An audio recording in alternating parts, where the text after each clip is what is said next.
Glad your here. Welcome to our channel. ఇక్కడ దీన్ని drag చేసుకుంటూ వెళ్తుంటే ఏదో ఊరికి వెళ్ళొచ్చిన ఫీలింగ్ అనిపిస్తూ ఉంది. కానీ కూరగాయల మార్కెట్కేనండి వెళ్ళొచ్చింది. ఎక్కడికి వెళ్ళడానికి మూడ్ ఉన్నా లేకపోయినా కొన్ని వాటిని మాత్రం కంపల్సరీ చేయాల్సి వస్తుంది. అలాంటి కంపల్సరీగా చేసే వాటిల్లో ఈ మార్కెట్కి వెళ్ళే పని మాత్రం ఒకటి అనిపిస్తూ ఉంటుంది. ఓపిక లేకపోతే ఫుడ్ ఉండదుగా, అందుకే ఓపిక తరుముకుంటూ వచ్చేస్తుంది. ఆ పేషెన్స్ అనేది ఎక్కడి నుంచి వస్తుందో మనకే తెలీదు. ఈ కూరగాయలన్నీ తెచ్చి అన్ని ముందేసుకున్న తర్వాత కవర్లు ఉంటాయి చూడండి, లగేజ్ బ్యాగులు. కొంతమంది అయితే పేపర్ కవర్లు ఇస్తారు, కొంతమంది అయితే ఈ కవర్లు ఇస్తారు. వీటిని మాత్రం పారేసే పనే ఉండదు. అమెరికాలో ఉన్నా ఎక్కడున్నా గానీ ఈ కవర్లకు మాత్రం పాపులర్ ఎక్కువగానే ఉంటుంది. వాటిని కనిపిస్తే చాలు దాచిపెట్టేసుకోవడమే. వీకెండ్ లో కొంచెం పనుందని అలా పోస్ట్‌పోన్ చేసి వీక్ డేస్ లో సోమవారం మార్కెట్‌కి వెళ్ళొచ్చినందుకు ఒక పెద్ద పనిష్మెంటే ఉండింది. ఆ వెళ్ళొచ్చినందుకు కాదండి, ఆ కూరగాయల మొహం చూస్తే మనకు అర్థమైపోద్ది. తోటకూర ఉందని తీసుకొనొచ్చాను. తోటకూర దొరకాలంటేనే మాకెంతో కష్టము. అలాంటి తోటకూరని తీసుకొనొస్తే దాని మొహం వాడిపోయింది. మామూలుగా ఏమన్నా జరిగినప్పుడు అంటారు, "ఏందిరా తోటకూర మొహంలాగా ఎలాడేశావని." అలా ఉంది ఇప్పుడు పరిస్థితి. సో, మామూలు కూరగాయలైతే ఒక రకంగా ఉన్నాయి గానీ, ఈ ఆకుకూరల పరిస్థితి అయితే చెప్పనవసరం లేదు. ఈ మెంతి కూర అయితే బాగా ముడుచుకుపోయింది. మామూలుగా కూరగాయలు కొనడానికెళ్తే కింద జూసి, పైన జూసి ఒక పట్టాన ఒగదెగదు. ఆకుకూరలు ఏరాలి అనంటే ఏవి చిల్లులు పడిన ఆకులున్నాయి అవి తీసేసి అట్లా ఇట్లా ఏరుకునే అవకాశం ఉంటది మాకిక్కడ బాగా. మనలాగా అరవటాలు అట్లా ఉండవు. అసలు పట్టించుకోరు ఎవ్వరు. అందుకని ప్రశాంతంగా తీసుకుంటాం. ఇంకా సోమవారం, మంగళవారాలు ఎళ్తే మాత్రం ఇంకంతే సంగతి. ఇంక ఏరటాలుండవు. ఉన్నయి యేసుకొనొచ్చేయటమే.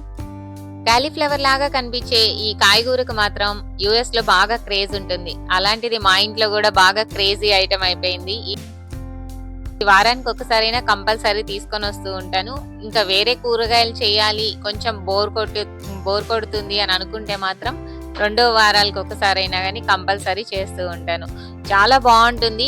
అలా సార్ట్ చేసేసి కొంచెము సాల్ట్ అలా వేసుకొని ఒట్టిగానే తినేసేయొచ్చు. ఇంకేమీ యాడ్ చేయకుండానే చాలా టేస్టీగా ఉంటుంది. దీని వాల్యూస్ తెలిసాక ఎవరైనా గానీ కంపల్సరీగా ఇష్టపడతారు. అలాంటిదే మా ఇంట్లో కూడా. వచ్చిన కొత్తల్లో దీన్ని చూస్తేనే పక్కకనేసేదాన్ని.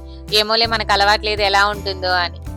ఇప్పుడు మాత్రం మా ఇంట్లో ఇది గాని చేస్తే ఉక్కిరి మిక్కిరాడకుండా ఒట్టిగానే తినేస్తారు. ఇంకేమీ కర్రీ లేకపోయినా కానీ, అంటే రైస్ లోకి అలా కాదు, చపాతీలోకి కానీ లేకపోతే స్నాక్ లాగా అలా తినేస్తారు. బాగా ఇష్టపడతారు మా ఇంట్లో వాళ్ళు. అందుకని కంపల్సరీగా తీసుకొని వస్తూ ఉంటాను ఈ వెజిటేబుల్ ని.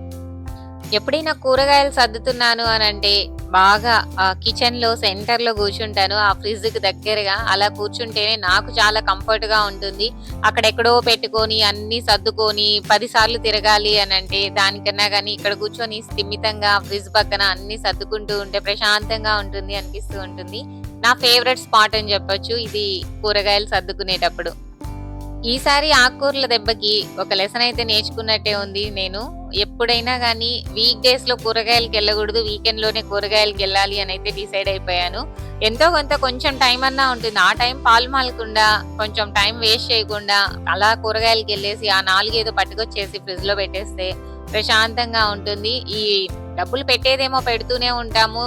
వీకెండ్ లో ఎంత తీసుకుంటారో వీక్ డే లో కూడా అంతే తీసుకున్నారు ఆ తోటకూరకి. కానీ ఫ్రెష్ తోటకూర మాత్రం రాలేదు. మంచి విటమిన్స్ ఉంటాయని తెచ్చుకుంటాము. ఆ విటమిన్స్ కూడా వాడిపోయే ఉంటాయి కాబట్టి వీకెండ్ లో వెళ్ళి ప్రశాంతంగా తెచ్చుకుంటే మనం కట్టిన డబ్బులకి వాల్యూ ఉంటుంది. మనం ఉపయోగించుకోవడానికి కూడా మంచిగా ఉంటుంది అనే లెసన్ అయితే నేర్చుకున్నాను అనిపిస్తుంది నాకు. అసలే వాడిపోయిన కూరగాయలు, ఈ వాడిపోయిన ఆకుల్ని అలాగని వదిలేసి ఫ్రిడ్జ్ లో పెట్టేసి ఎప్పుడో వండేటప్పటికి గాని ఒలిస్తే అసలు ఉన్న ప్రాణం కాస్త పోద్ది. ఎందుకని ముందే ఒలుచుకొని అన్ని నీట్ గా పెట్టేసుకుంటూ ఉన్నాను. అలా ఈ వెజిటేబుల్ అన్నిటిని దాని ప్లేస్ లో అవి సర్దేయంగాని డిన్నర్ కి అయితే రెడీ అయిపోయాము. డిన్నర్ కి ఈరోజు మంచి టేస్టీ రెసిపీ అయితే చేద్దామని అనుకున్నాను. రైస్ ఏం లేకుండా ఓన్లీ పప్పుతోని మినప దోస అంటారు కదా, ఆ దోసని చేద్దాము అని డిసైడ్ అయ్యాను. యూజువల్ గా అలాంటి దోసని చేసేటప్పుడు బాగా మెత్తగా పిండిగా ఉంటుంది దోస పోసినప్పుడు. అలా కాకుండా క్రంచీగా క్రిస్పీగా రావడానికి ఒక టిప్ అయితే ఉంది. ఇప్పుడు చేసేలాగా మినపట్టు గాని చేస్తే చాలా క్రిస్పీగా వస్తుంది. ఆ పిండి యాక్చువల్ గా నేను ఈ మినపప్పు అయితే ఇడ్లీకని నానబెట్టాను. తీరా చూస్తే రవ్వ లేకుండా పోయింది. అప్పటికప్పుడు డిసైడ్ అయ్యాను, సరే మినపట్టు వేద్దాము, అది కూడా హెల్దీ కదా అని. సో ముందే నానబెట్టిన 4 అవర్స్ నానబెట్టాను ఆ మినపప్పుని. దాన్ని బాగా కడిగేసుకొని మిక్సీలో వేసేసుకోవడమే. కొంచెం వాటర్ పోసుకొని బాగా మెదిగేంత వరకు ఉంచుకోవాలి. కొంచెం సాల్ట్ వేసుకున్నాను. మరీ జారు జారు అయ్యేంత వరకు మిక్సీలో వాటర్ పోయకుండా పిండి పిండిగా ఉన్నప్పుడు గిన్నెలోకి వంచేసుకున్నా కానీ కన్సిస్టెన్సీ చూసుకొని ఇప్పుడు వాటర్ని మిక్స్ చేసుకోవచ్చు. మనం ముందే జారు జారుగా చేస్తే పిండి బాగా మెదగదు కాబట్టి చూసుకుంటూ వేసుకోవాలి. ఈ కన్సిస్టెన్సీలో మనకి ఉండాలి. మినపట్టు క్రంచీగా క్రిస్పీగా రావాలి అంటే ఏం లేదు, సింపుల్ గా ఇడ్లీ రవ్వ ఉంటుంది కదా, ఆ ఇడ్లీ రవ్వని కొంచెము అంటే ఒక 2 స్పూన్లు అట్లా మిక్స్ చేసుకుంటే సరిపోతుంది. మనము ఆ పిండిని టచ్ చేసినప్పుడు కొంచెం గరుకుగా గాని పిండి తగులుతూ ఉంటే అప్పుడు సరిపోతుంది. ఎంత ఇడ్లీ రవ్వ వేయాలి అనేది దానికి ఏం కొలత లేదు, ఉరమారిగ్గా వేసేయొచ్చు. అప్పుడు దోశ అనేది క్రంచీగా క్రిస్పీగా వస్తుంది.